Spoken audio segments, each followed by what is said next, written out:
Guys છોકરીએ જો હવામાં ફોન લટકાવી દીધો હોય હાવ.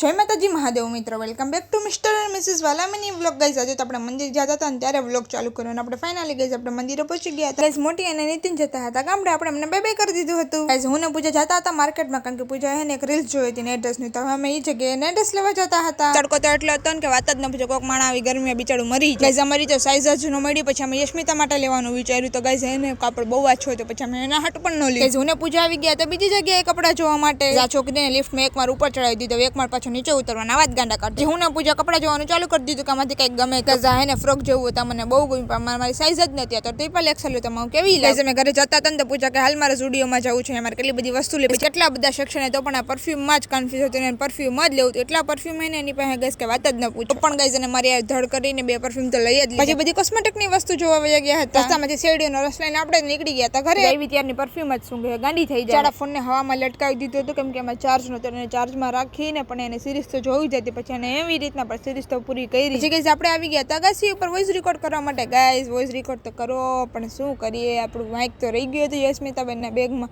આજ તો આપણે ગમે એમ કરીને વોઇસ તો રેકોર્ડ કરવો જ. થોડોક ઇશ્યુ આવશે પણ ગાઈઝ હલાવી લેવું. આપણે બેસી ગયા હતા રસોઈ કરવા માટે, અને ગાઈઝ જો કેવા ડોરા કડક નાનું છોકરો હોય ને બિચારું બી જાય એવા ડોરા કાઢે. પછી આપણે નીકળી ગયા હતા ગાડી શીખવા માટે. વાગ્યો હતો 1:30 ને મારા હસબન્ડે મગાવી હતી મેગી, કેમ કે એમને ખાવી હતી. પછી જો ગાઈઝ એને તો કોરિયન મેગી મગાવી હતી ને, એ તો બનાવીને મસ્તીના ખાતા હતા. બે ગાઈઝ ફરી મળ્યા નેક્સ્ટ મિની વ્લોગમાં. ત્યાં સુધી જય માતાજી મહાદેવ.